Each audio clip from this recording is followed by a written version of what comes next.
What's up, everybody? You're halfway through the week. Thanks for joining us here on First Take. They are Skip. It's Hump Day. The one and only Ray Lewis will be with us later on. Looking forward to that. Skip Bayless, Stephen A. Smith. I'm Molly Karam. Good day, gentlemen. Welcome back to Bristol, Connecticut. Yeah. Love it when you're here. I want to know, what do you think you're doing? Cheering for the Denver Broncos? What you doing with those colors on it? Well, I love it. I'm trying to compete with you, Stephen G.Q. Smith, right? I do like that name. Yeah. I do like that name. It's not Stephen A. It's Stephen G.Q. But you do know you can't compete. No, I just over here in my little area over here. I just try to You can't compete with all that. Not the wardrobe. Not the wardrobe. I don't think. I think you know better than that. But debating, yes. Yeah. Big edge over here. Yeah. Speaking of that, we've got a personal one right now, gentlemen. You just heard Jerry Jones on Dez Bryant's status for Sunday when the Cowboys traveled to the Giants. The last time they played each other was at the start of the season, and Dez broke his foot in the Cowboys' season-opening win. This is a huge division game. The G-men are looking to redeem themselves. Skip. Yes. Is Dez going to play? Stephen A. Smith.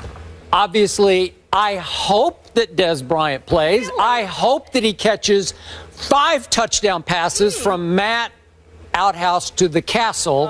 Matt Castle starting this Sunday for my Dallas Cowboys. But Stephen A. Smith, I obviously also hope that it remains 80 degrees every day this winter in Bristol, Connecticut. I don't think that's going to happen. I could be wrong, but I don't think that's going to happen, which means I think it will take a miracle for Dez Bryant to play, which means I do not think that he will play. For the record, again, he has a Jones fracture, the 5th metatarsal of his right foot. And I spoke again last night, Stephen A., to a prominent orthopedic surgeon who treats a lot of professional athletes, who reminded me that in his experience, this injury takes at least 3 months to heal. 3 months to heal a Jones fracture, and that there's also high risk, as we remember with Kevin Durant, of re-injury if you rush back. So, Stephen A. Smith, Dez Bryant is 5 weeks into recovery. So minimum of 3 months, says the orthopedic surgeon I know and trust. And he's 5 weeks into recovery.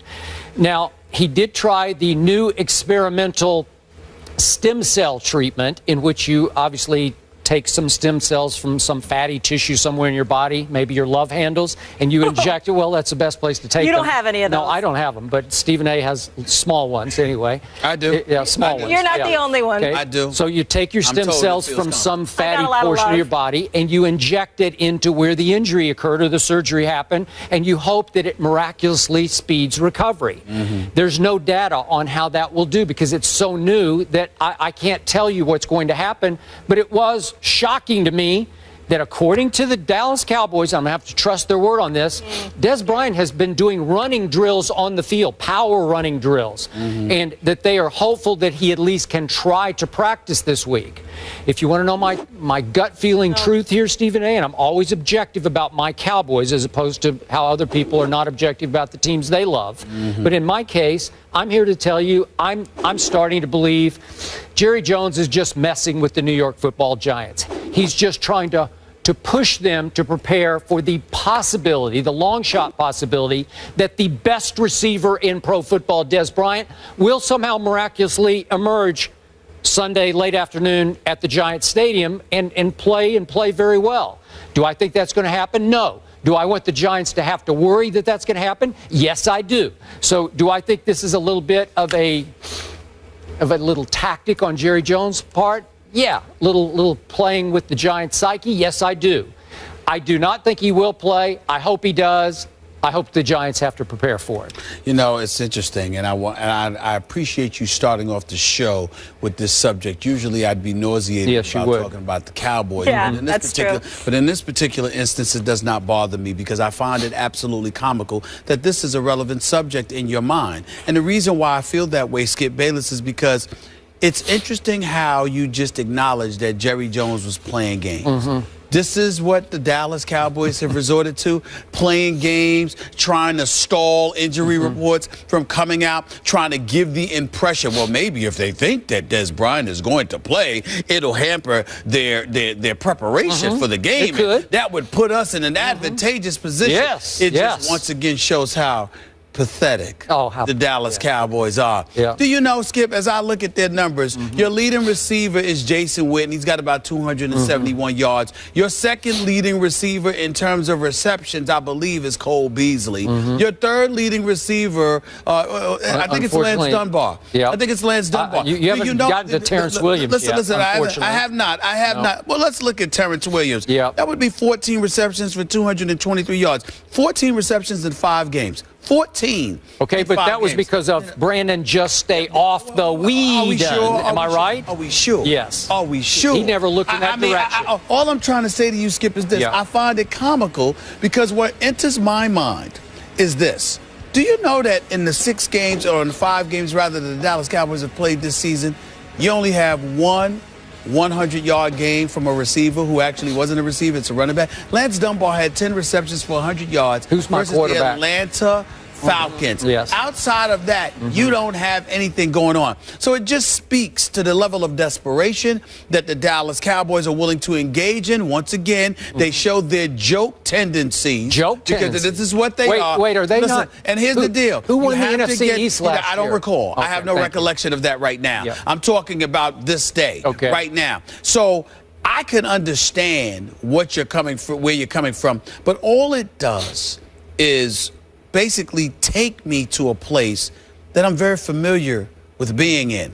And that is in looking at the Dallas Cowboys and laughing at how pathetic they can be. Because it's, once again, let me get into all kind of machinations. Let me make sure we engage in trickery. Let's fool folks. Let's delay the injury report. Let's give the impression to the local media that Des Bryant is going to be ready. Let's sit up there and elevate the level of hope for Cowboy Nation, the pathetic fan base that you're a part of. When we sit up there and we talk about... the ones who drive your radio show, those? Listen, excuse me. Actually, they don't. They don't. See, I don't need the Cowboys to get ratings from my show. I can promise you that I don't need them. Listen, don't call me. Cowboy Nation, turn it off. Let's not talk about the Cowboys. Turn that dial. Stephen, hold on. Yeah. Stephen A. Smith Show, Sirius XM, Mad Dog Sports Radio, Channel 82, International, 1 to 3 p.m. every weekday Eastern Standard Time. Ratings Let me tell you something right now. They did not plunge. They did not plunge because the Dallas Cowboys, I don't need Dallas Cowboys Nation. I can't stand Dallas Cowboy Nation. A matter of fact, that's the only bad part about my radio show. And I find myself calling people Skip. It's this dude Rick from DC. I call him Skip because of all of these Cowboy fans that call up living in something other than reality. Once again, this is what we're talking about here. You have literally opened the show and reminded us of some orthopedic surgeon, you know, that gave you some advice about this. That's how desperate y'all are. I was objective about it. I was desperation. Was I not? It's desperation. I didn't say he was going to play. Because what they did, I understand that. But what you did was, well, you know what? The orthopedic surgeon tells us it's at least 3 months. But Des is practicing on. Oh, no. He's a fabulous journalist. We ain't debating that about Skip Bayless. But the point is, he's been running hard, and he's got a chance, and he might defy, the expertise, the medical experts. Stem cells. Oh, please. Stem cell, whatever. From the love That's where we are. That's where you take it from.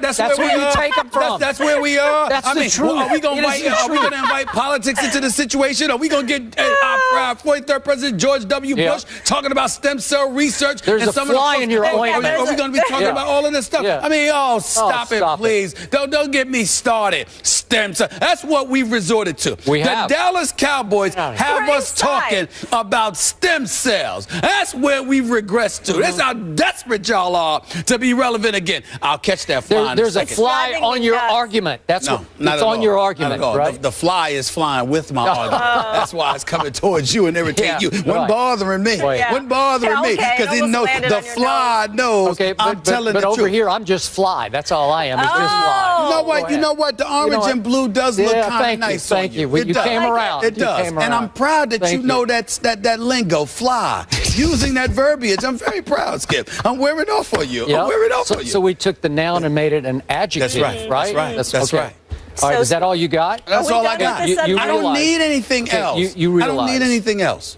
who used to be my quarterback, was the guy who admitted just 2 weeks ago, Brandon, just stay off the weed end, that he's been unlucky his whole life. He admitted that Norv Turner, his first coach in the National Football League, told him, Brandon, I don't know what you did to people in your former life, but you've just been the unluckiest player I've ever coached. I don't want that guy as my Dallas Cowboy quarterback. I know Brandon. I like Brandon. I don't want him to be my quarterback.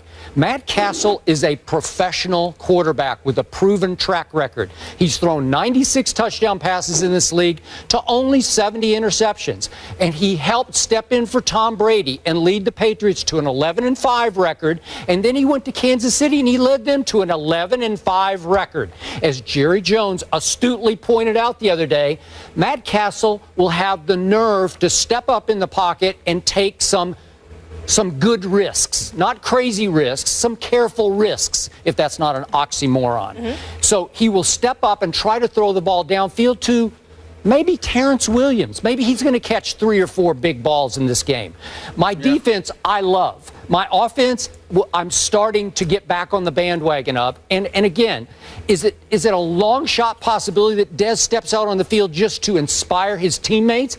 It's possible. So I'm going to cling to the hope. So now we're talking about Dez Bryant being the modern-day football version of Willis Reed. Thank you. I thought of that, but I didn't think you'd want me to go there. Unbelievable. But it's possible. The level of this isn't exactly the NBA Finals. You're embarrassing yourself with how far you're reaching for your capital. And by the way, let's analyze. Let's rewind for a second. Yeah. When Tony Romo went down after Hicks rammed him into the ground in Game 2 against the Philadelphia Eagles, it was a legitimate shot to me, as far as I can tell. That's my recollection of it. Here's the deal. The next game, when they played the Atlanta Falcons, weren't the Dallas Cowboys up 14-0? 28-17. 28-17 at halftime. Is it Brandon Whedon's fault that Devontae Freeman rushed for 141 yards on 30 carries? Was it Brandon Whedon's fault that Julio Jones was targeted 20 times, had 12 receptions for 164 yards? I don't think Brandon Whedon had anything to do. Hold on. No Rolando McClain. Hold on. I don't recall that being Brandon Whedon's fault. In the loss against New Orleans, didn't they go into overtime? And didn't the defense have a miscue? And wasn't that Jason Garrett's fault or one of the rookie players that they had inserted in once one of their linebackers went down due to injury? We were down to the third string linebacker. That's right. Exactly. So that had nothing to do with Brandon Whedon, but the resident Cowboy hater, as they love to say, I am the one that has to come to the defense of Brandon Whedon. He didn't do anything wrong. He didn't do much right either. Excuse me. They had leads. That defense that you bragged about, led by Rod Marinelli, they didn't come through. There's no argument there. Okay. So why are you pointing the finger at Brandon Whedon score in the second half against the Atlanta Falcons? He had 28 in the first half, not much, like 0. That's right. That's all I need to know. All right. Next question. Really? Thank you very much. I got you. You can say Matt that. Castle, from the outhouse to the castle. Here we come. Your defense had a lead and lost it. How nervous are you about this Sunday at the Giants? I was nervous last Sunday. Molly says not nervous on the record, yes? Monday, excuse me. Stephen A. Smith, a little nervous. Willis Reed imitators don't play in football. It won't work. It's a foot Here comes injury. Des Reed. All I got to do is step on his foot when all else fails. Referee won't even see that. Here we go. We're not going to see anyone throwing up the X this week, we don't think, or the salsa, for that matter. Maybe not. Are you going to do the salsa, too? Work those hips? Yeah, go ahead and laugh. You might see that in the end zone Sunday. Moving on to another team that's dying for a championship, also knows a lot about injuries. Will the Cavs get revenge for last season's NBA Finals? In a poll of NBA GMs that is currently up on NBA